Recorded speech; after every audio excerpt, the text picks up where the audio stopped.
Should be wearing blue. You guys are wearing What's blue. up, you guys? Sean Ross Sapp, managing editor, FightfulMMA.com. You can go there to get all of your MMA news. You can also subscribe right here at youtube.com/FightfulMMA Boxing. But we are on podcast platforms everywhere, from iTunes, Stitcher, YouTube, FightfulPods.com. We have iHeartRadio, Spotify. I may have said iHeart already. Who gives a damn? We got lots to talk about. UFC Brooklyn, they had some good numbers, a big main event, a good show overall. We've got Bellator this weekend. James Lynch is going to be there. Lots of stuff to talk about, so let's just get into it. I'm joined by Showdown Joe. Joe, how are you? I'm doing pretty good. Love the fact that you guys are both wearing blue. That's what we tried to kick off at the beginning there, but I apologize. I didn't know you were going live, but you guys are looking slick. I should have wore blue. It's okay, James. I got the old sports net when I was on the air. There you go. In nice areas where I didn't have to wear my blazer. But yeah, you guys are looking pretty slick. Sean's got the man bun. Oh, you guys are looking good. Got the Kentucky shirt, ripping my home state. But programming note, guys, I don't know when the Bellator post show will happen. Might do that on Sunday afternoon ahead of the Royal Rumble. Saturday night, NXT TakeOver. We're going to have a lot of content coming in from James, though, who will be at Bellator. James, when do you fly out? In the morning, right?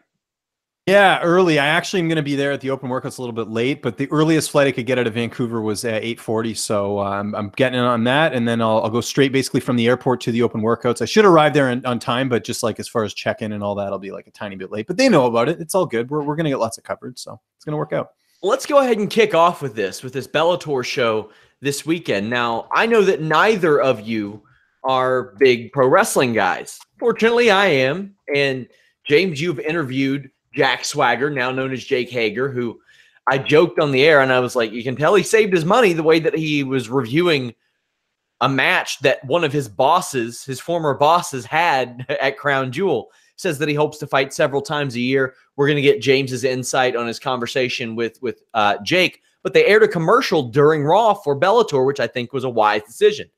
Jake Hager, never the biggest star in pro wrestling, James, but was a world champion, beat Chris Jericho to become a world champion, was a Mr. Money in the Bank, got a title match at WrestleMania, had a gimmick that would be much better placed present day than it was then, but they targeted that pro wrestling audience savvy on the side of Bellator, in my opinion.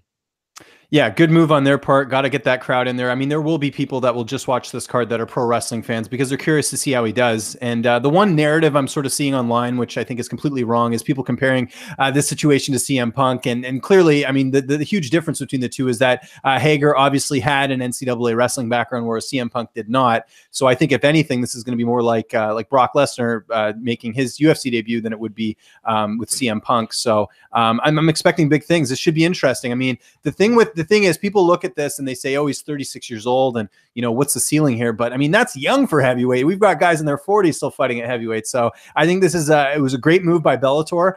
Clearly, Jake could have gone to the UFC, but he opted to go Bellator instead. I think he likes what they're doing, especially with the fact that they really have focused on getting these NCAA, high-level collegiate wrestlers on their roster. So I think it's a big win for them. And what a way to put them on this card after they lost Mousasi and Lovato Jr. Yeah, I think it was a good move, and a lot of people talk about the pro wrestling aspect of this, and he told you, James, that R-Truth may play him to the cage. I don't know if that will actually end up happening because, as we've seen in the past, CM Punk was supposed to accompany Chael Sonnen to the UFC cage, and Vince McMahon said, somebody's going to die in there one day. And then months later, Triple H and Batista are walking, I think, Pacquiao and Mayweather respectively to the ring in boxing matches. But you want to talk about Jake Hager, and we don't know a lot about him. He says that he's a better striker than Brock Lesnar. Wouldn't take much, but beyond his wrestling accolades, the guy was a two-sport athlete. He was recruited to the University of Oklahoma to play football as well.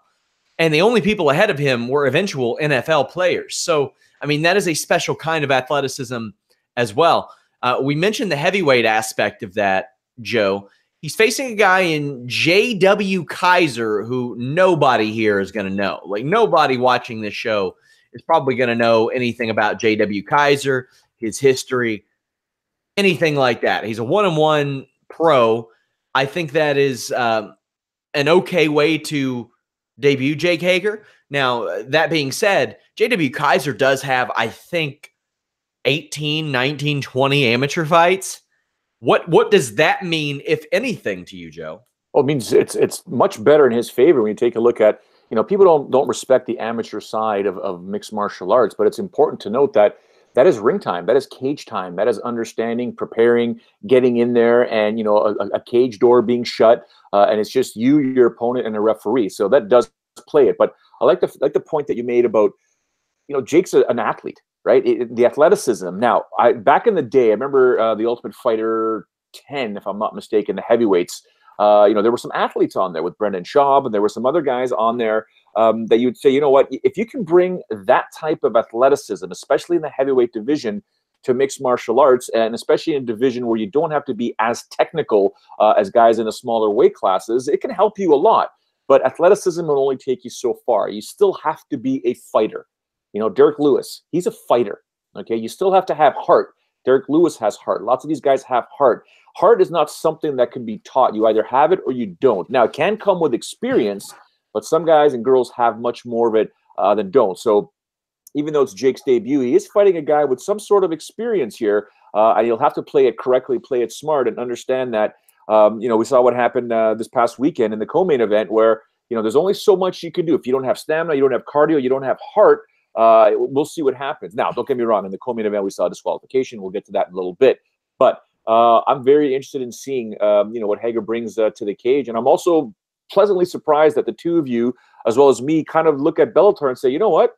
Smart move. Very smart move in the advertising. So, and I do want to say one thing about the professional wrestling and the fact that James and I don't really follow it much, don't write about it much, don't talk about it much. My wife broke the news to me last night, Sean, that she's like, hey, I'm thinking of buying some tickets for Thomas for when that wrestling stuff comes to Toronto. I said, what? We're going to put him in. You want to send him to a WWE event? Got four straight nights of it in August. What's that? 4 straight nights of it in August. May have to reach out to you to see if you get some connections on tickets, my friend. Probably could. This Bellator show is prominently featuring Jack Swagger, obviously.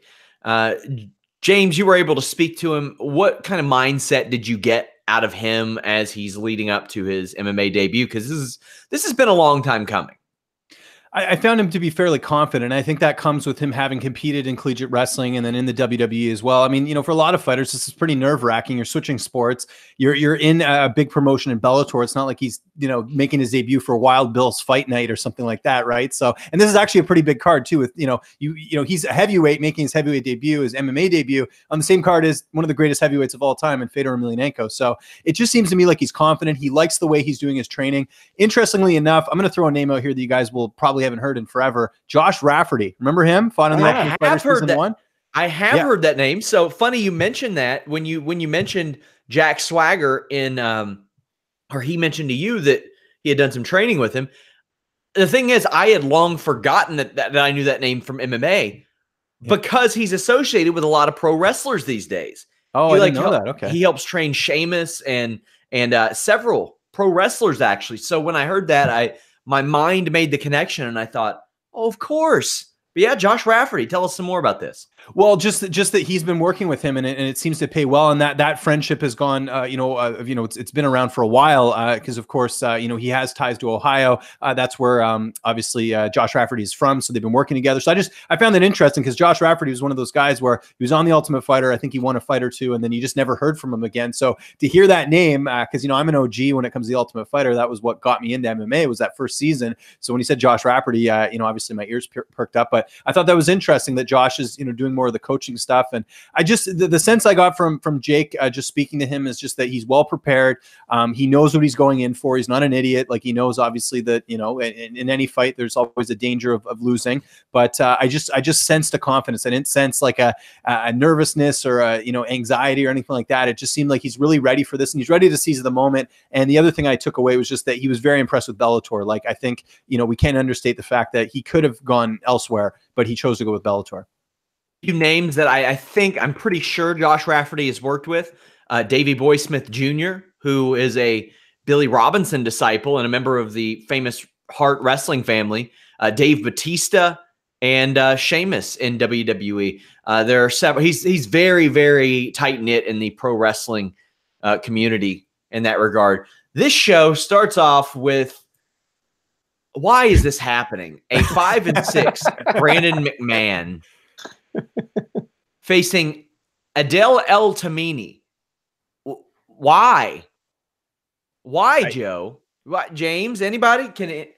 What? We just finished Someone must have dirt on complimenting Coker. Bellator. We just finished complimenting them and doing a good job. And I was just, after I said that, I went back to you guys and I looked at the beginning of the card at the featherweight. I'm like, nah, guys, really?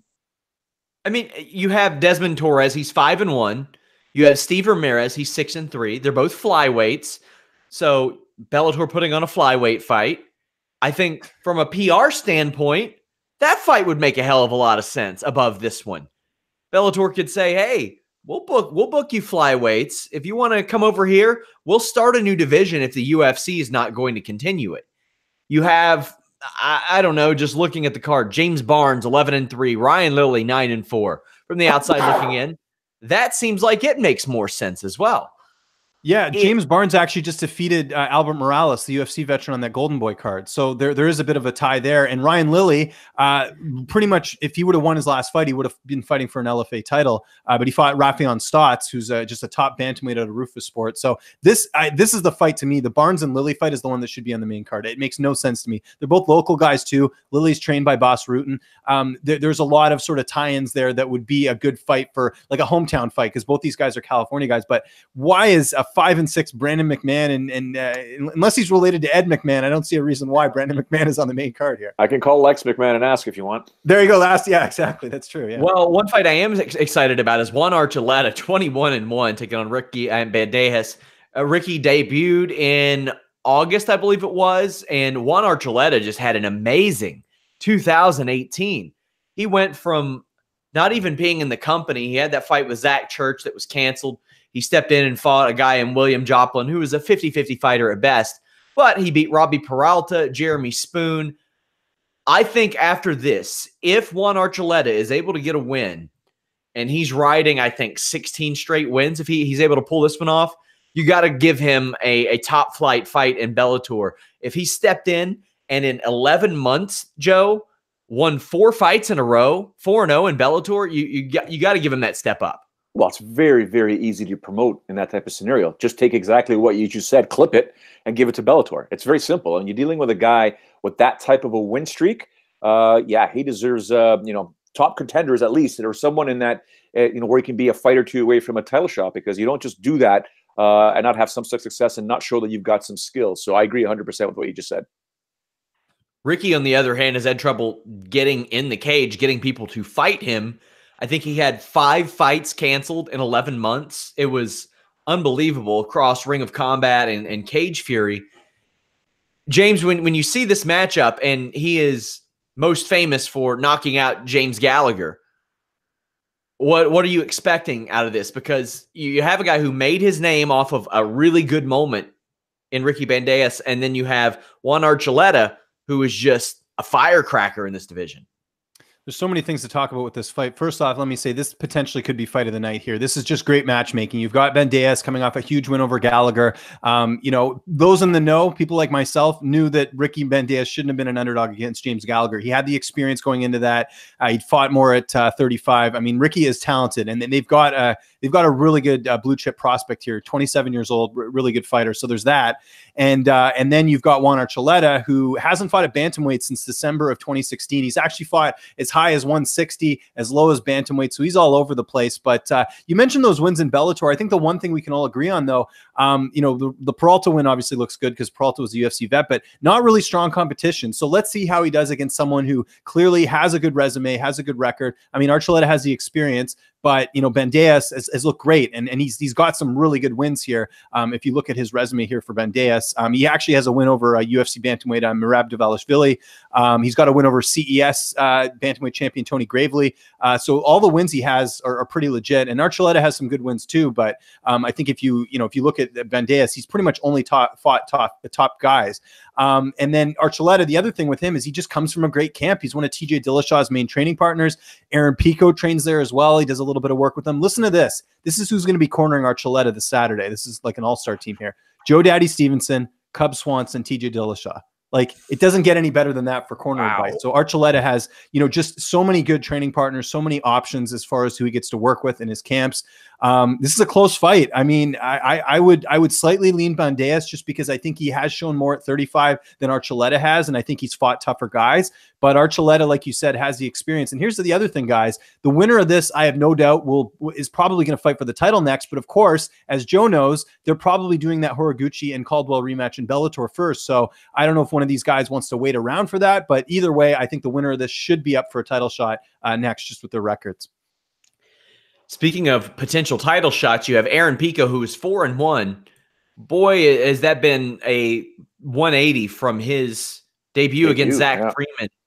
It's unbelievable the trajectory that he has taken and the level of talent that he's facing as well. He stepped in there against Zach Freeman, who was a questionable booking because of his experience level to begin with, lost, and then he's like, no, I want to go right back to fighting guys that are even tougher than Zach Freeman. And we've seen it. Shane Crutchton, Leandro Higo, man, that was an incredible win. If he beats Henry Corrales, Joe, does Aaron Pico get a title shot a year and a half after he became a pro fighter? Depends if they want to rush him or not, right? You can make the argument. Apparently. What's that? Wants to rush himself, apparently. Yeah, I mean, it all depends on what the goal is with Aaron Pico. They know they've got a, James mentioned a blue chip prospect here. Here's a guy that's done absolutely fantastic, with the exception of his debut that took all of us by surprise with that loss. I mean, that thing lasted not even 30 seconds, and we were like, oh, okay. Got a bit of a problem here, and he rebounds with 4 straight wins. None of his fights have gone past the first round. I mean, his longest fight was 3 minutes and 45 seconds, which was that second fight. So I would like to see. I know it could be difficult, but I want to see this guy's heart tested just to see what'll happen when everything he throws at someone doesn't work, and now he's got to sit there, and mix and match a style or figure out, you got to go to plan B potentially. So I think with a win here, bringing himself to 5-1, you can make the argument that this guy's, it is Bellator. You just never know, but he's got the skills. I think Zach Freeman should either make a decision whether he wants that fight back or wants to give him a rematch or not. But yeah, Pico's something else, though. He is something special for sure. James, where do you stand on this one? I mean, Pico is very good. It's impressive. You can draw a lot of parallels between he and Henry Cejudo in a lot of different manners. I mean, the level of improvement that we've seen, he's downright scary. He's knocking people out. Bellator has really lucked out with a lot of these wrestlers that they've converted over to MMA, because it seems like they just snatched up all of them that have this power in their hands as well. They've looked like they've struck gold with him. Yeah, a lot of things to talk about here. It's kind of like interesting matchmaking because you have Pico, who, like I said, has resurrected himself from the debut loss, and he's fighting a guy in Henry Corrales, who's probably the most underrated featherweight in that division. Henry Corrales started his Bellator career off 0-3. Who were his first 3 opponents, you ask? Daniel Strauss, Emmanuel Sanchez, and Patricio Pitbull. Once he, got rid of those cobwebs, he went on a 4-fight win streak. His last fight, an impressive finish over Andy Main, who's on The Ultimate Fighter. He's also got a win over Georgi Karhakian. Comes from a good camp at the lab. He's a vet. I mean, this is a good matchup here. Can Henry get to that next level, get to that title shot, get that rematch with Pitbull? We'll see. He's got to fight Aaron Pico. And one thing I'll disagree with you there, I'd say that Pico's competition leading up to the Higo fight actually wasn't that great. The guy that he fought in Justin Lin was a bantamweight, moved up to featherweight. Crutchin hadn't fought in 2 years when he fought Pico. Lee Morrison, 18-8 record, but not really like an outstanding guy. The Higo fight for me was good. But again, you could point to the fact that Higo is a bantamweight and moved up a weight class, and it's not really his weight class. But let's pretend that, Higo, that was a good win, got finished in the first round. It's interesting because Corrales, if the one thing you can look at here, he's a tough guy to finish. He's been submitted twice in his career, but other than that, he's been a guy that's really hard to take out. So if Pico can't get that quick finish, will he be able to do enough to get a decision here? I think Pico's going to win. I just think younger guy, 22 years old, a little bit more movement, always can go back to the wrestling. I mean, if this turns into a wrestling match, clearly Pico would win the fight. But you can't sleep on Henry Corrales here because, again, I think his body of work, the guys that he's fought, that experience, you can't put that into a training camp. Pico's, like I mentioned, trains with Dillashaw and Juan Archuleta, but he also trains at the Body Shop with AJ McKee. So again, getting some outstanding training partners here, very confident. The question is, the winner of this fight, do they get a title shot? You've also got AJ McKee out there, and that's the interesting thing too. Pico says that he'll never fight McKee. He pretty much said that when I spoke to him. So you've got kind of this interesting thing. Would Pico have to move up to 55 again? We'll see what happens. So there's a lot of options at featherweight, but this fight is very important for the division, and I can't wait. So it's funny that you mentioned the Henry Corrales 3 losses: Daniel Strauss, Emmanuel Sanchez, Patricky Pitbull. Bellator is usually quick on the trigger to fire people in some instances. What did they do? They scheduled another fight for Corrales. He was supposed to fight AJ McKee after all that, if you remember. That's right. Like, man, that poor guy. But he's come back and he's had those great wins, including Georgie Karakhanyan. I should specify, when I meant the level of competition against Pico, I'm talking like an 0-1 guy fighting a 7-3 guy. And, True. Yeah. No, you're right. Guy in his second fight facing Shane Crutchton, who was on a hot streak until a couple of years ago. So, I mean, that's more of what I meant. But for his skill level, it was definitely on the level. This is one that I can't wait for. Henry Corrales is a guy who 3 years ago, just under 3 years ago, we were talking about like maybe, or right before Fightful launched, actually. I was surprised that he got that fight against Cody Bollinger. And now he's come back and won 4 in a row, and he is in the conversation. I'm ready to have this conversation because I'm just ready for this fight. This is a fight that I never expected to happen. Ever. And never thought I would be excited for. We're talking about Ryan Bader as a heavyweight, and a damn good one, facing Fedor Emelianenko. Where do we begin? Well, first off, I just want to say Ryan Bader should have gotten a light heavyweight title shot against Daniel Cormier. I feel robbed of that fight. And before that, there was all the you can't market it, you can't do this, you can't do that. Apparently, could have marketed it at either division. I don't care if it was a heavyweight or light heavyweight. Joe, I remember when we covered it, and we were both sold the night that Ryan Bader crashed the press conference. It was awesome. I was like, he did it. He took it into his own hands, and he made it his own. I'm not sure, but I don't think that we ever saw him in the UFC again. Maybe we saw the Nog fight. I can't remember if that's before or after, but he would go to Bellator, and since going to Bellator, Phil Davis, Linton Vassell, King Mo, Matt Mitrione. That's unbelievable. You got Phil Davis, a pretty big light heavyweight.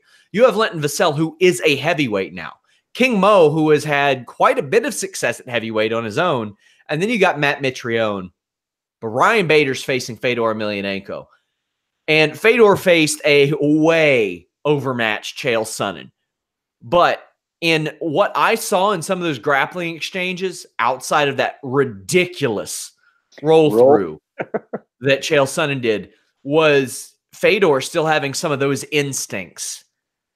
A lot of the times with Fedor, you see the instincts where he gets punched and he swings back. You saw a lot of his grappling instincts there. Joe, what are you looking for in this fight? Personally, I don't know how I could go with anybody but Bader. He's a minus 380 favorite. Yeah. I think in this case, it's the youth factor. Speed kills. I think Ryan Bader is going to have to use his speed and his footwork, and just, you got to always respect Fedor's power. And because he can throw anything from anywhere, I know people complain about his looping punches and stuff like that. Irrelevant, because when they land, it's almost game over. So especially the overhand right. Be careful of the clinch. I know you're a wrestler by trade. You have no problem engaging with any other human being, especially someone that you may believe is, you've got the upper hand on in wrestling. Don't bother. Just use your speed. Use your what you have there for you against your opponent. So I think if Ryan can play this smart, use his angles, be careful of Fedor, just chip away, man. Chip away. You don't have to end it in the first round. Chip away, wait till he makes that mistake, and then go in there for the finish, but always be cognizant of you're dealing with the guy. Forget the dad bod. He's got strength. And when it comes to the grappling, if you do decide to go down to the mat, man, get your finish. Get your finish fast. Get your finish quick. Get out of there. If not, you could find yourself in trouble, because Fedor doesn't need much room to make him pay. So I am leaning towards Ryan Bader in this fight here. I can't wait for it to happen, because if Bader does win, I'm interested in his post-fight interview. If, boom, call out DC or say something about the UFC, or do something, because now, the guy that he wanted to fight is also a heavyweight champion in the division, in the promotion he used to compete with. So could get really interesting to see how this all works out there. Now, if Fedor wins, what are we going to be saying Sunday morning? That's the real question. James, I'm going to get your full breakdown of this, but you look at the Fedor resume. He beat Chael Sonnen, a middleweight. He beat Frank Mir, completely washed. He lost to Mitrione. He probably should have lost to Fabio Maldonado, What is Jaideep Singh? I don't know what or who that is. And before that, he hadn't fought since the Pedro Hizzo fight, the Satoshi Ishii fight. I'm looking at that, and I'm like, all things considered, Satoshi Ishii was probably the best opponent that he fought in that stretch. And that is not a very ringing, it's not a big endorsement. He beat Jeff Monson before that, but now we're getting into 7, 8 years ago. What does Fedor have left? Obviously, he has enough to go 7-1 over this stretch, but against very questionable talent. Ryan Bader is not questionable talent. The interesting thing here, though, is that Fedor still has knockout power. I mean, we saw that against Chell. You know, that's still a dangerous weapon. And what's interesting with Ryan Bader is that all of his losses are by stoppage. You know, and we know, granted, Fedor is not Anthony Rumble Johnson, but still, I mean, it's one of those things where we have seen Bader clip before. And we should mention the Mitrione fight. I mean, that could have gone either way. I mean, they both punched each other. Mitrione was the one who happened to get up, and it sort of ended that way. But yeah, I think honestly, if Bader had not fought Mitrione and fought someone else and got in the finals, I might have been leaning a little bit more towards Fedor. But that win over Mitrione was huge. Mitrione is a legit heavyweight, and Bader completely dominated him. Like Mitrione was not in that fight whatsoever, and that to me really said that this guy can compete at heavyweight. So yeah, I think you'd have to favor Bader here as far as the matchup goes. Wrestling wise, I think and like Joe mentioned, the speed, I think that will be too much. But again, Fedor has a puncher's chance. If you have a puncher's chance, you're in a fight, especially at heavyweight. So I think if we're looking at the odds here, which we haven't even talked about, I'm looking right now, it's minus 380 for Bader, Emelianenko plus 315. The value on this fight's on Fedor because he could land a shot, it could end. Bader at minus 330, he probably will win. He you know, whether it's a decision or a stoppage. I mean, the fact that it's 5 rounds, you know, lets me know it's a decision. And actually, the fight does not go to the decision prop is minus 505. Fight goes to a decision is plus 335. So I think that tells you everything you need to know that there will be a finish in this fight. But again, you can't ignore the knockout power of Fedor. As lackluster as his competition has been over the 7-1 stretch, he's still got a puncher's chance. So for that reason, the value to me on this fight is on Fedor, but Bader should win this fight. That's the only fight I can really find odds on at this point. And I tell you what, I still got 5 on it. I got 5 on Fedor. It's worth it. And hey, I got 5 on it's worked out real well this past weekend. We'll talk about that momentarily. But if Ryan Bader were to win, let's look back at his legacy and his resume. Now, whether or not they were where they were at any given point in their careers, you're talking Fedor, King Mo, Phil Davis, Antonio Rogerio Nogueira, Ilir Latifi, who is still a very high-level light heavyweight, Rashad Evans, Phil Davis again, OSP, a former title challenger, Fei Zhao, a former Strikeforce champion, Matt Yashenko, a pioneer, Rampage Jackson, another one over Rogerio Nogueira. And then you go back and you even see like the Keith Jardines of the world. The guy has been around for a long time.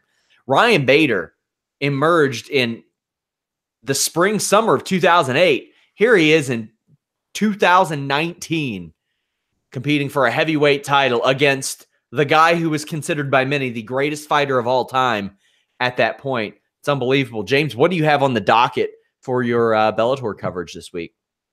Well, we got the open workouts tomorrow, which they don't normally do, or they usually combine it with the media day. So there's actually a separate day for the open workouts on Wednesday. So I'll be getting there for that. And then media days on Thursday. And then, of course, the weigh-ins Friday, early morning weigh-ins, regular weigh-ins, and then the event on Saturday. But I'm going to try and line some stuff out. Like outside of media day, try and do some more video game and fighter interviews, just do something different because we're all going to get the same interviews pretty much as we can. But one thing I like about Bellator is that usually when you do, when they do sort of the media day and stuff, they really make sure you get everyone. I know with the UFC, it's like you get an hour on media day, you got to get whoever you can. And if you don't, you're screwed. So I'm going to try obviously getting as much as I can. I actually switched my hotel. So I'm not staying at the fighter hotel, but I'm staying very close by. So I will be, going there after all the media stuff. So we'll see. I'm going to put a TBA next to that because, I have some things lined up, but I want to make sure they actually pan out before I, promise our listeners here, something great. But I will get some really good stuff outside of the media stuff. UFC Brooklyn was really good stuff. I did a full review on it on Saturday night, so you guys can check that out. This will be more of James and Joe's thoughts on this show. Did great numbers, Joe. Over 500,000 ESPN Plus signups. I know that's something you all don't have to worry about, but considering that for a while it seemed like 500,000 people just watching the damn show on TV was going to be the trend in America. They got 500,000 people, 525,000 people to sign up for their premium service. Not just that, a 1.4 rating on ESPN. These are amazing numbers for the UFC. And we'll talk about the fights and everything, but the UFC and ESPN have to be on a high right now, Joe. Absolutely. I mean, it goes back to a long time ago. It kind of woke me up in terms of, being a broadcast partner of the UFC back in the day. I remember Dana White pulling a bunch of us in there from Ariel Helwani to Kevin Iole, John Morgan, and a bunch of us. Also other, I think Ron Kruk was there. A bunch of us that were sort of partners of the UFC in terms of content. And Dana said, look, man, we're in the fight business. We're in the business of putting on really good championship fights, but we're also in the TV business. We're there to help new partners develop their brands, their products, and their mediums. And signing with ESPN is one thing. That is huge. Remember where these guys came from Spike TV to having no deal to almost, Lorenzo Fertitta and the Fertitta brothers basically saying, we're done with the UFC. We've already lost too much money in terms of investment to get to doing the Ultimate Fighter, to getting the second season of the Ultimate Fighter, the contract on a napkin, right? To then getting to Fox, which was absolutely huge. But the goal has always been, if you have a sports product, you want to be on the biggest platform, which is obviously ESPN in the States and globally. And they did that. And then in doing so, helping them out with their platform to get that many new subscribers and get that type of rating on your first show. Will it always be like that, guys? I don't know. I doubt it. It all depends on the type of main events and promotion they'll have moving forward. But it is huge. And that's what Dana White's always been really good at. To say what you want about him. And, I've got my issues and compliments and issues with him. Don't get me wrong. But he knows what he's doing, and he's done a great job with every single partner that he's ever been with in helping them establish their own product and medium. So kudos to Dana, kudos to the UFC, kudos to those that put this show together, and kudos to ESPN for, people don't realize it's still signing with the UFC is a risk, and it's a risk. Sometimes you take great risks, you get great rewards, and they got rewarded with it very well on this first show. So good for them. James, this is a big positive for the UFC and ESPN. Their first content on that channel. There are some things, like I really enjoy Ariel and Chael's show on that because I like Chael as an MMA personality. I really think he's found his groove. There are some things that I don't like about the production, like Stephen A. Smith offering his MMA expertise or lack thereof. You've got there's some of the personality issues on there, but all in all, I think this was a home run for the UFC. It was, yeah. I think it's funny you bring up Stephen A. because I think the fact that we're even talking about it is a win for the UFC because that's why they did that. It's Stephen A. Smith says something, oh, we got to talk about it, so that in itself draws attention to it. The one thing I was a little bit disappointed, I was hoping we'd see something a little bit different in terms of the production, but didn't it feel a lot of times you're watching the card and it's like they just slapped an ESPN logo on a regular Fox broadcast? That's kind of what I felt. I was hoping we'd see something different. I did like them adding the coach in there with Trevor Whitman. I liked the the advice in between rounds and things like that. I like to see more of that. That was a positive. I hope they don't just get Trevor. Nothing against Trevor. I thought he did a great job, but I hope we see more coaches in that spot as well. And I think, yeah, you have to be pleased with this, but this was a good card. And I think they played it right in terms of some of the matchups. People don't like Greg Hardy, but Greg Hardy, let's be honest, he's a name. Everyone was talking about him on Monday, especially with what happened. I know we'll get into that. And then obviously, you have Paige Van Zandt and Ostovich. I mean, it's a women's fight. Guys are going to watch. Don't need to go into the reasons why, but you know why, obviously. And to me, they did this card well. And also having, so there's some questions about having Cerrone and Hernandez on the undercard. I think that was perfect because Cerrone got a finish. People know Cerrone from the WC days, even from the UFC. Him getting a finish on the prelims, which were on regular ESPN, I think was huge. So they just, you have to give kudos to the matchmakers and how they put this card together. It really did work out well. And hearing the numbers honestly didn't surprise me because I thought it was structured well as a good TV card. It was planned out brilliantly from that perspective. Let's talk about the early prelims, and really the highlight of that was Dennis Bermudez, who we had mentioned last week. If he loses, he's probably cut. Well, it didn't much matter whether he won or lost. He was retiring. Now, the interesting thing was, and I'm glad Daniel Cormier brought this up, he had 3 straight split decisions. And on MMAdecisions.com, which is a very valuable resource to see fan and media perspective, he very well could have won all 3 of those.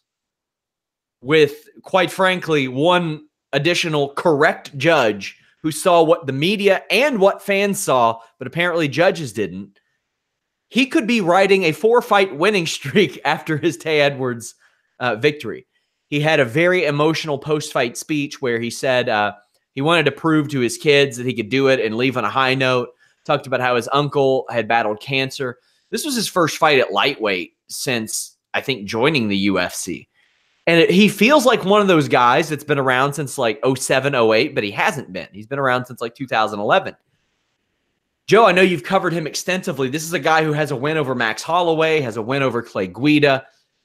One of the greatest fights in UFC history is him and Matt Grice. That fight that, unfortunately, we never saw anything more out of Matt after that because of unfortunate circumstances. But maybe share some memories of Dennis Bermudez. This was an amazing moment. Some of the best memories I've had with him was pretty basic in terms of doing the interviews with him. I think we were in California at one time, just doing an interview, and we had the boardroom set up at the hotel, and him coming in early and just shooting the breeze. And, you know, I had my job basically to do in terms of garnering content for his upcoming fight. We did that, and then afterwards he just stayed there, and we just chilled and we talked, and he was joking with the producers at the time and joking with our camera guy, and was just an overall funny guy. I just thought he was just fantastic, and every time I saw him thereafter, he's one of those guys that you know, Sean, you've heard me say it numerous times when I think some fighters are douchebags. He's not one of those guys, because he would see you a month later, 2 months later, a year later, and still even just a little nod, man. It's like, hey, man, what's going on, brother? That kind of stuff there, as opposed to some of the guys, you know, still in the UFC roster that you could have dinner with them, hang out with them, meet their family, they meet yours, blah, blah. And then, you know, 2 months later, they don't even know you, like they don't even acknowledge your existence. That's not Dennis Bermudez. I've always been a fan of his because he's a straight up nice guy. And I like the fact that he did hang up the gloves. He did prove to his kids. He did say, you know what? You know, internally, you have to make that connection to say, you know what? I don't think I'm going to be able to do a run at 155 pounds and get that title shot. I mean, what am I fighting for? Am I fighting for the money? Am I fighting for the glory? Am I fighting to pay my bills? You know, as long as he set himself up correctly, you know, he went in there, got that glory. We have lots of fond memories of him. And you know, Sean and you and I have talked about it many times. Those 3 straight split decisions, he won. So this is a guy that potentially, you know, really in our minds at least, but wish the world would know that, you know, he's basically leaving on a 4-fight win streak. Quite frankly, a fringe top 15 guy still hanging it up, because had he been given those 3 decisions the way that media and the way that fans saw it, we'd be talking about him winning 6 of his last 7, with the only loss being to Korean Zombie. James, before I get your thoughts, how about this 3-year stretch? He went 3-0 on The Ultimate Fighter, including a win over Jimmy Rivera. He beat Max Holloway. He had that fight with Matt Grice. He beat Clay Guida. And in that 3-year period, how about 5 fight night bonuses? 2 performance of the nights, a submission of the night, 2 fights of the night, and a submission of the season, I believe it was, against Akira Kurosani on that tough season. That's 3 years. And, oh, by the way, during that period of time, he reeled off a 7-fight winning streak. And if you include his tough streak, had won 10 of 11 fights. That's unbelievable, James. Yeah, it's one of those things where had things gone the other way, we could be talking about, you know, this great story of Bermudez fighting for a title or something. But unfortunately, things did not go his way. And even some of those losses, like the Jeremy Stevens fight especially, that was a fight he was winning, and he got caught. They both, you know, slugged it out, and Stevens got the better shot there. The Ricardo Lamas fight, I remember being very disappointing because it was just a quick submission. It's like, what? After that huge winning streak, you get submitted in the first round. So he's had some tough luck. I'll give him that. But, you know, he made the right choice. It's so rare, Sean. We know this. It's so rare to see a fighter quit when they're either coming off a win or at the right time. It's always the fighter always retires too late. So I'm always encouraged to see a fighter like Bermudez, because I think he knew. I mean, can you imagine, you know, he got the win here, but can you imagine him fighting like Poirier or Habib or something? Like, I don't think it would be going the same way. So I think he realizes that, even though he is only 32 in fight years, he's certainly a lot older than that. He made the right choice. So I give him props, and I wish him whatever's best, you know, whatever's next for him, all the best. I remember seeing him, or at least seeing his name, on the M1 Americas show in 2010 that Zach Makovsky was on. And it is very humbling for me to have talked about all this stuff that Dennis Bermudez has done. I look at his age. He is a year and a half younger than me. He just turned 32 last month. So you never know what can happen in the UFC or with a guy like Dennis Bermudez at that age, especially in the competitive free agent market that we have as well. But man, that was an amazing moment. UFC was quick to put up his retirement speech. John Anik recognized it. He read the situation very well. This was a special moment that I'm glad that he shared with us. On the prelim card on ESPN, you had Alonzo Minifield. Man, he looks like one to watch. Technique isn't exactly top-notch, but he got the job done in quick fashion.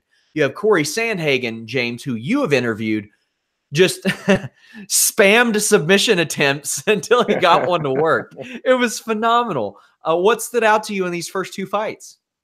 Yeah, just a lot really to like here with the prelims. A lot of good performances. Minifield, especially at 205, looks great. And another guy from Fortis MMA, that gym again has had quite some success. Jeff Neal also won on this card too. I'm sure we'll talk about that. Sandhagen. I mean, this worked out great. Like Sandhagen was going to fight John Lineker. I think we would have picked Lineker in that fight, and he gets a newcomer and he gets even more fans. Like, this guy is just fun to watch. I saw him was on Ariel's show yesterday. I mean, it's great to see him getting the publicity he's getting, and he's 10-1 now. So, you know, I think he's really done a great job of establishing himself in the UFC. And I thought the prelims really lived up to it too. The one fight we haven't talked about, I'm sure we will, but the Joanne Calderwood fight, Joanne Calderwood's back. I mean, how many people are writing her off saying Lipsky's going to destroy her and this and that? Like, you know, I think Calderwood finding the right camp in Vegas at Syndicate, getting to actually train with women, which I know was something she didn't get to do a lot in her other camps, I think paid off as well. So just a lot of really good, like, I think every fight on the prelim had something notable to point out. And it was just another sort of feather in the cap for ESPN.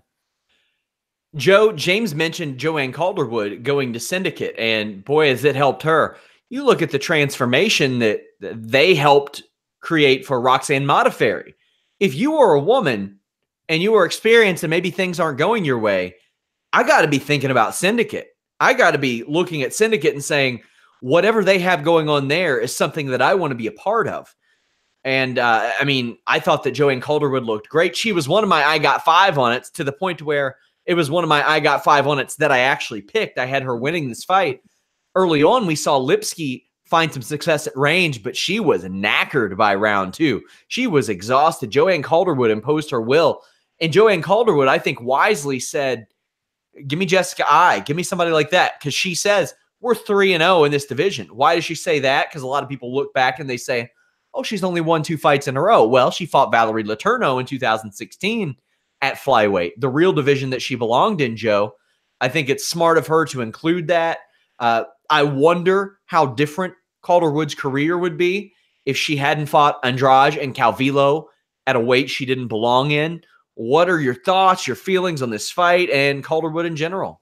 Okay, so first things first, before I get to Joanne or Jojo, I do want to say that, you know, Mojica was mentally out of that fight, guys. Yes, he was.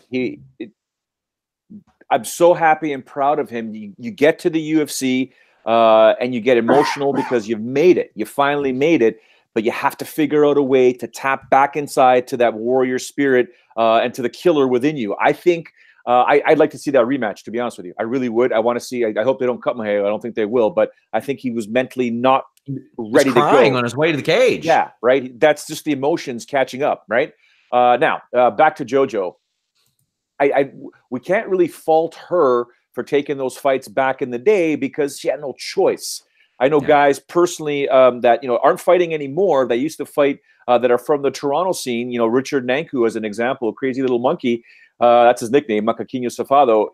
He soaking wet. He's a flyweight. This guy was fighting at lightweight back in the day because there was no one else to fight. I would love to have seen him in his prime competing at flyweight. JoJo had no choice. Now that she's in a division where she belongs, things change because she doesn't have to punish herself anymore in doing certain things. And she can actually, you know, she's with a good team right now. And, you know, with her experience, she can make decisions in fights to determine, you know what, can't go for that first round finish. I want it. It's not there. Try in the second round. Not there. Got to keep going. Got to keep punishing my opponent. And in her post-fight interview, damn you, DC, for taking Fightful's, gimmick here. We're talking about her voice all the time because he complimented her voice. But even the way she asked for Jessica Eye was so sweet and so, prim and proper. It was just like, come on, Jessica, take that fight. And she flat out said, if you don't ask, you're not going to receive it. Just the nicest way to ask for a fight, not talking trash, not, trying to raise any, not to create any headlines. I just think it was so beautiful the way it was done. And it's a fight I would absolutely love to see, guys. James, a lot of people forget Joanne Calderwood when she started as a pro fighter. I mean, one of the ways she made her name was that Super Fight League win over Lena, who I think was 8-1 at the time and looked at least to be some sort of prospect in some degree. And Joanne knocked her off. Joanne is now 5-0 as a flyweight. Jessica Eye is getting that title shot, according to Dana White. I don't blame Joanne for calling her out. I saw Caitlin Chikagian saying she wanted that fight. And I'm like, that's a good way to not have a good fight at all, is fighting Caitlin Chikagian. No disrespect to her, but she has boring fights. What do you think is next for Joanne Calderwood? It's tough to say. I mean, it's such a new division. We don't really know who's sort of ranked. I mean, we have rankings, but I mean, really, we don't know. We can't really gauge too much on where people sort of fit. I think, Chukagian's an option, even though she's coming off a loss. You've got, Paige Van Zant won. That would probably be a big step up for Paige. And I think the UFC knows better not to, rush Paige again like they did against Rose Namajunas. I don't know. Honestly, I'm just trying to think of like some name, like Lauren Murphy. Is Lauren's fighting someone though, I think. I was trying to remember. Yeah. I'm just trying to think of fighters that were like sort of ranked fairly high. She won't fight Roxanne, obviously, because they're teammates. Carmouche would be a good one. Carmouche, there you go. I think this Carmouche has a fight, I think. I mean, either way. Yeah, I think she does, but that's who I would like to see her match. But yeah, no, you're like I know what you mean in terms of like, that type of opposition. Yeah, Carmouche is fighting Lucy Pudilova at UFC on ESPN 3. But yeah, either way, I mean, it's good to be in the Joanne Calderwood business. That's 2 good wins now for her. And I'm sure we'll see a better performance at Lipski. It just didn't look like herself in that fight, but not taking anything away from Joanne because she looked great in that fight. Donald Cerrone defeated Alexander Hernandez, absolutely fathered Alexander Hernandez. And I thought these two guys did a great job, James, of building up this fight before it happened. They did an awesome job in the days leading up to it. But ultimately, Donald Cerrone still got it. Not only does he still got it, he might also got a fight with Conor McGregor, because Conor McGregor was so impressed that he goes, yeah, I think I'll fight you. That is a fight, in my opinion, that could headline a pay-per-view without a title. But if they wanted to incentivize a Conor McGregor, and Joe, you're shaking your head because you know what I'm going to say. Hey, Conor, you want to come back? Oh, we got this new title. You don't have one of your copies of it yet. 165 pounds? Let's do it. What'd you think of the fight, James? The moment, it was really good. Cowboy Cerrone looking good of late. Over the past 11 months, he's 3-1. Alexander Hernandez will be back, but your thoughts? Great fight. Again, good placement, like I said, for the ESPN card. Clearly, myself and others, underestimated Cerrone. And I think, part of that I thought was the weight cut, but it didn't seem to be an issue for him. He is definitely back. I see a lot of people hating on Alex Hernandez, saying, he's disrespectful and all that, but it's like, how are we supposed to market the sport? Because like, I didn't think Hernandez was like super out of line. And I think you need to sell yourself. Like if Hernandez said nothing, if he was a mute, if he was like some of the other fighters on the roster, people would be saying he's not selling himself. And like, who's Alex Hernandez? Who is this guy? So I don't have an issue with that. I don't know why people seem to come down on this guy. People love it when someone is like talking a lot of trash and they lose and they come after him. So I don't really get that. Hernandez will be back, like you said. And for Cerrone, do the McGregor fight. It makes too much sense. McGregor wants it. He wants it. It's a competitive fight for both guys, in my opinion. We forget that the last time Cerrone fought at lightweight before this one on Saturday, he fought RDA and he looked terrible. I mean, remember that winning streak he had heading into the title fight? He got completely outmatched against RDA. So I think there's part of him that needs some redemption. I mean, the Hernandez win is good, but let's see how he does against the top guys in lightweight. We'll see. I mean, I think it would be very competitive if him and Conor fought. And again, it's a winnable fight for either guy. And Cerrone's a big enough name that I think would elevate that fight even more than say like an Iaquinta. So yeah, big win for Donald Cerrone, and Hernandez, 26 years old. He's got plenty of time. Joe, your thoughts? Well, I mean, let's be honest for 1 second. Conor McGregor looked at that fight and said, yeah, I'll fight you. he sees easy pickings, in my opinion. And the TV numbers were good too. So yeah, in my opinion, Conor McGregor looks at Donald Cerrone and says, easy payday. Really does see easy payday. I look at that fight and I think to myself, he's going to tag Donald. Donald's a fighter. Donald's great. He's not in his prime. Conor's got that southpaw and he's fast. He's precise. I think this is the perfect fight for Conor McGregor and the UFC to get Conor's name back out there on a winning side, introduce that 165-pound title. I think it's absolutely a fantastic idea. And Donald Cerrone deserves this fight in a main event on a pay-per-view so he can either A, ride off into the sunset or whatever Donald wants to do. But the bottom line is I want to see millions and millions and millions of dollars in Donald Cerrone's bank account because he deserves it. And, man, if he can pull off a victory over Conor McGregor, still retire. Even if you become the champion, retire no matter what. So I will never call or count out Donald Cerrone in a fight against anyone. I'm just saying on paper, this one just looks like Conor McGregor can just piece up Donald Cerrone and emerge victorious. But sign me up. This fight has to happen, in my opinion. Well, Cerrone made $450,000 the other night between fight bonuses, salaries, and incentive pay. So he walked away with some good change, but he needs to walk away with even more. This is almost like a lifetime achievement award for him, like getting the red panty night with Conor McGregor. Let's move on to the main card. Couple of Joseph Benavidez versus Dustin Ortiz. Nothing spectacular here. Both men wisely showed up on championship weight. We'll talk about that. But on the other end of things, the women's flyweight division, we saw Rachel Ostovich come through and hit some nasty power doubles, like some real impressive ones. I got to give Paige Van Zandt credit. When she saw her one opportunity to win, James, she pounced on it.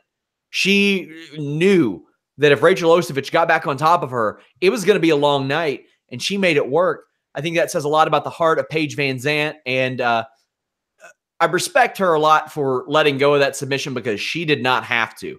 If you guys remember the Marsha Allen, Jessamine Duke fight, referees can be wildly out of place on an armbar and almost to a dangerous degree. This one was, as it turns out, but Paige Van Zandt led up. What did you think of the two undercard flyweight fights, James? Yeah, the Benavidez fight, you pretty much summed it up like I did. Like, wow, Joseph Benavidez won a decision over Ortiz. It's shocking. I mean, we didn't see that coming. You know, it was just one of those. And I'm not taking anything away from either guy, but I mean, this was pretty predictable. You know, good fight, not a great fight. Like if Benavidez did something crazy, and I think that just speaks to the evolution of Dustin Ortiz. He's really gotten a lot better. You know, there were moments for both guys in this fight, but again, just nothing really noteworthy in that matchup. And yeah, you mentioned it there. I think a lot of people don't like Paige because of the push she's got, and obviously there's a little bit of, you know, she's a good-looking girl, so people sort of feel like she's being favored and all that stuff. So people overlook the fact that she's fought a lot of tough fighters. James, they can all shut up. Exactly. So there is, you know, she's very talented, and I mean her ground game's great, and I think that was why she was the favorite in this fight, was she had a clear edge on the ground, and certainly, like you said, she saw that opening, she got it. Good for Paige. I mean, they need to be smart with her, just build her up adequately. I think we saw when she fought Rose Namajunas, there was clearly a distinct difference in skill set, and actually Paige was the favorite in that fight, if you remember. So it just goes to show you how off they were on that. But you know, build off this. Paige is good, and she's if you've ever, like, I've spoken to her, she's a very great interview, really nice and all that. And you know, people just for whatever reason they want to find a reason not to like her. So this is a good win for Paige. Rachel Ostovich will be back. I have no doubt about it. I know she's 4-5 now, but I think the fact that she took this fight when she really didn't need to, I think speaks volumes to hopefully what the UFC should be doing, which is getting her another fight. And then if that doesn't work, then send her to Invicta. Not a big deal. They sort of monitor that anyways. But yeah, good win for Paige. She's back for sure. A lot of people seem to think Paige is WWE bound or going to head there. I don't see it. I know that she's extended her willingness to, but James, when you interviewed her, she said, yeah, I follow the WWE divas. They have not been called divas for like 3 years. So she does not follow them. She does not have the basic grappling skill set that a lot of people who make that transition and do well do. Joe, we also saw Gregor Gillespie just mollywop Yancy Medeiros. Medeiros was an I got 5 on it, but not somebody that I necessarily felt comfortable picking.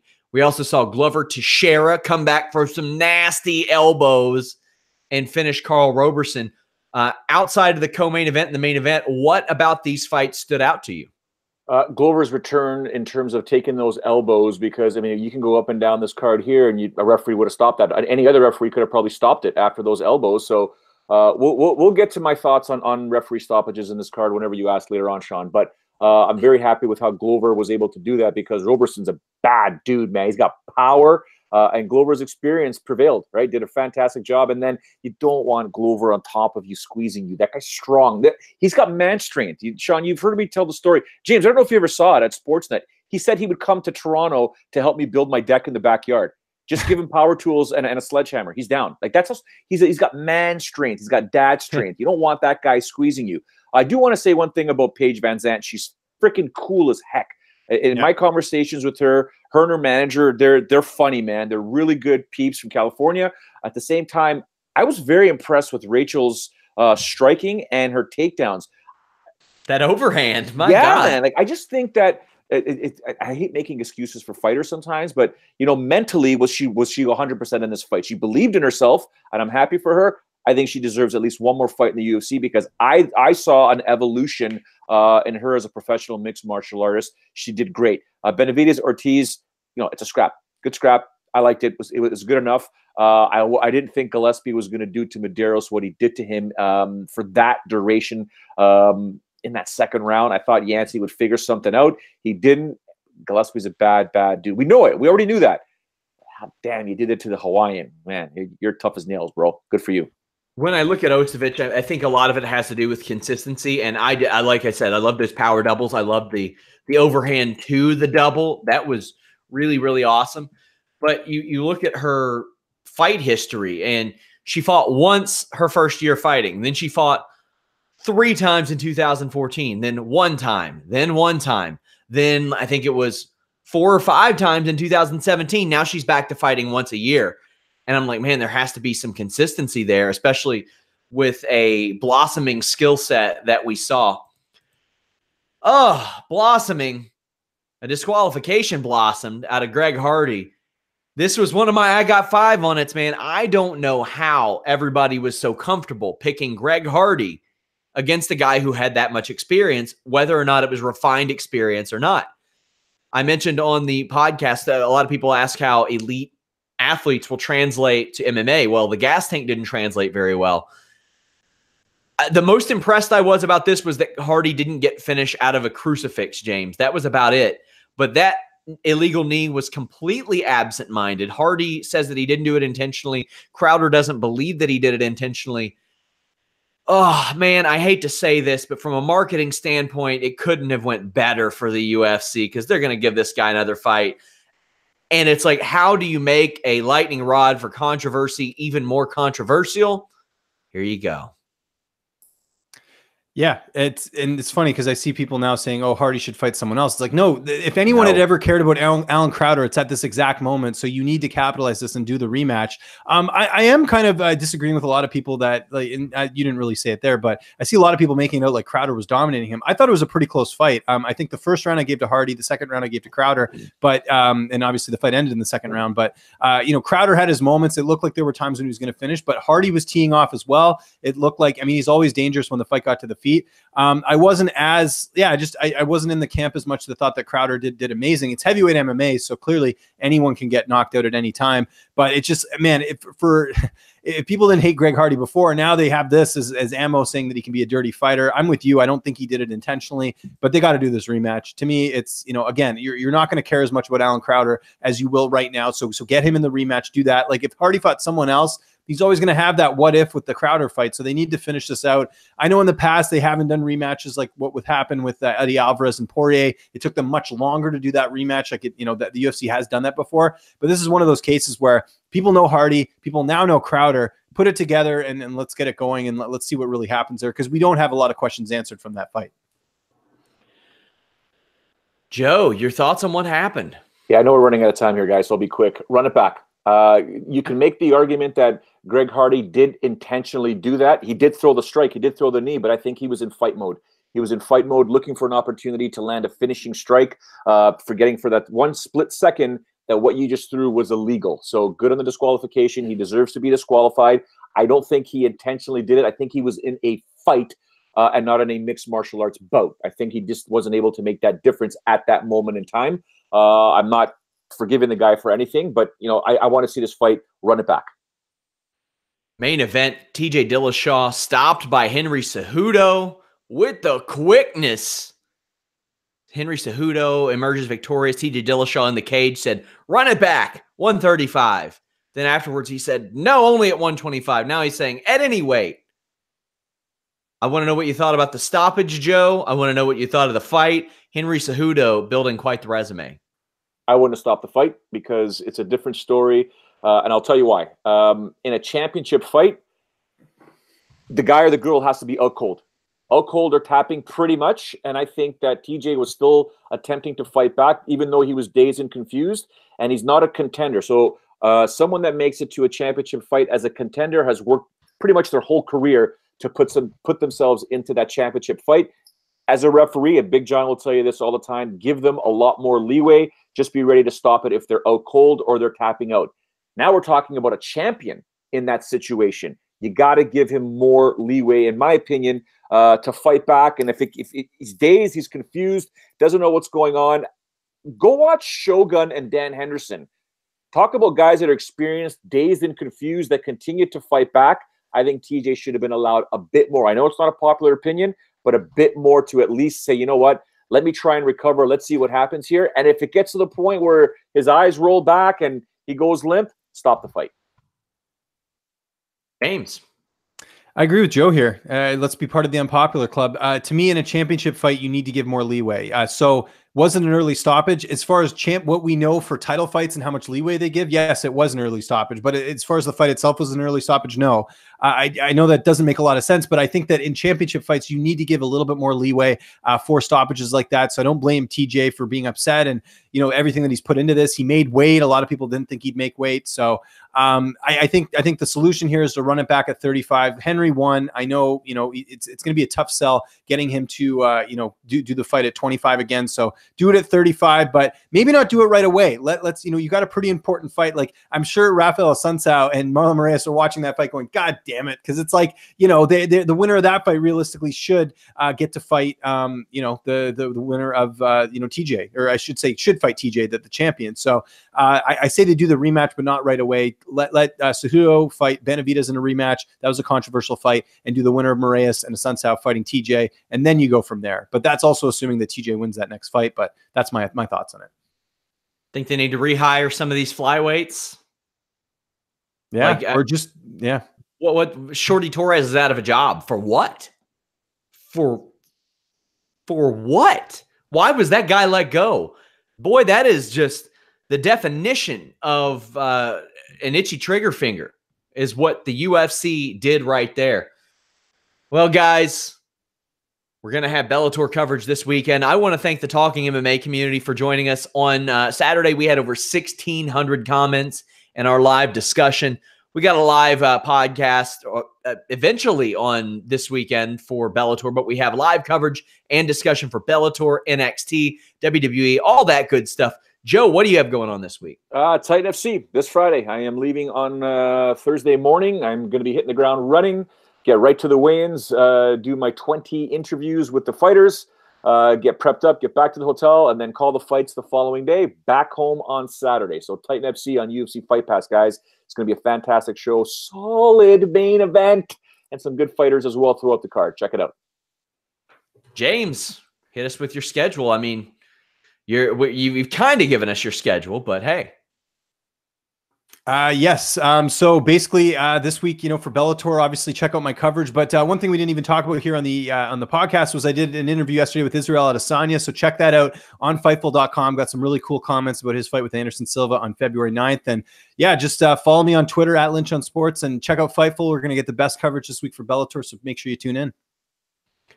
Leave us a thumbs up, subscribe. Thank you all for getting us to 1,000. We are out.